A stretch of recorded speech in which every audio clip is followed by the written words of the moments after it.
बिस्मिल्लाहिर्रहमानिर्रहीम। अस्सलाम वालेकुम दोस्तों, आज हम बात करेंगे हमल को कैसे और किस तरह से रोका जाए। इससे आपको कोई नुकसान हो सकता है और जब हमल हो जाता है तो इसको ज़ाया करना बहुत ही ख़तरनाक हो जाता है। हमल को रोकना इंतहाई आसान है, लेकिन जब आपको हमल हो जाता है और इस हमल को रोकना बहुत ही मुश्किल हो जाता है। आज मैं जिस टॉपिक पर बात करने वाली हूँ वो टॉपिक आप सबके लिए बहुत ख़ास और अहम है।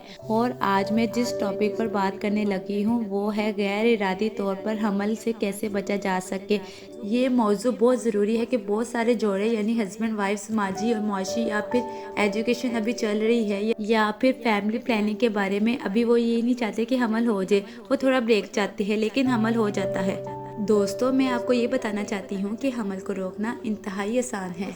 हमल को ज़ाया करना आपके लिए और बेबी के लिए बहुत ही ख़तरनाक हो जाता है। इसमें बहुत से मजहबी नुक्ते नज़र आ जाते हैं और इसमें कानूनी तौर पर बहुत सी जगह पर इसकी इजाज़त नहीं होती कि हमल को ज़ाया किया जाए। तो इसलिए जब हमल हो जाए तो नॉर्मल हमल को ज़ाया करना आपके लिए इंतहाई मुश्किल हो जाता है।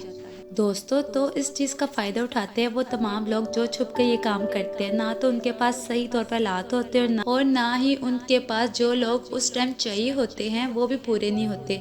इस वजह से जब ख़वातीन इस अमल से गुजरती है कि एक गैर इरादी हमल को ज़ाया करवाती है तो बहुत सी परेशानियों और ज़हनी दबाव का शिकार हो जाती है। बहुत ही कीमती जान ज़ाया हो जाती है इस चक्कर में दोस्तों। तो इसलिए इस बात के बारे में आपको इन्फॉर्मेशन होनी चाहिए और आपको इसके बारे में इल्म हो कि एक हमल जो आप अभी नहीं चाहते कि कैसे और किस तरह से रोका जाए।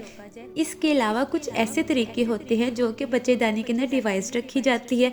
हार्मोन के तरीके भी होते हैं जिनमें टैबलेट्स और इंजेक्शन भी है, जो कि इंजेक्शन आपको लगवाना पड़ता है या फिर क्लिनिक से या हॉस्पिटल में जाकर ट्यूब रखी जाती है, वो भी एक तरीका होता है। और एक ऐसा तरीका होता है जो परमानेंट ही सर्जरी के जरिए बच्चेदानी का मुंह बंद कर देते हैं। और इसके अलावा बच्चेदानी के अंदर डिवाइस भी रखी जाती है। जिन खवातीन को डायबिटीज़ है या फिर उनको दिल का मर्ज, शुगर, ब्लड प्रेशर, जिगर की प्रॉब्लम, तो उनके लिए टैबलेट सही नहीं है। तो आपको इनमें से कोई भी प्रॉब्लम है डॉक्टर से ज़रूर शेयर करें। उनके लिए वो तरीका किया जाता है जिनमें उनके अंदर बच्चेदानी के अंदर डिवाइस रखी जाती है जिसको मरीना कहते हैं, और एक बाजू में रखने वाला इम्प्लांट है। ये दोनों तरीके तकरीबन 2 से 3 से 5 साल तक इफेक्ट होते हैं और जब आप इनको निकलवाती है तो हमल होने की सलाहियत वापस आ जाती है।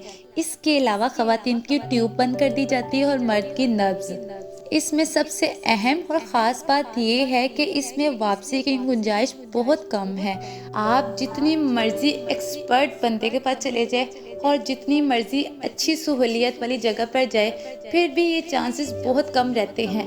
उम्मीद करती हूँ कि आज की जानकारी आपको पसंद आई होगी। आप इस वीडियो को लाइक करें, शेयर करें, चैनल को सब्सक्राइब करें। मिलते हैं नेक्स्ट वीडियो के साथ। अल्लाह हाफिज़।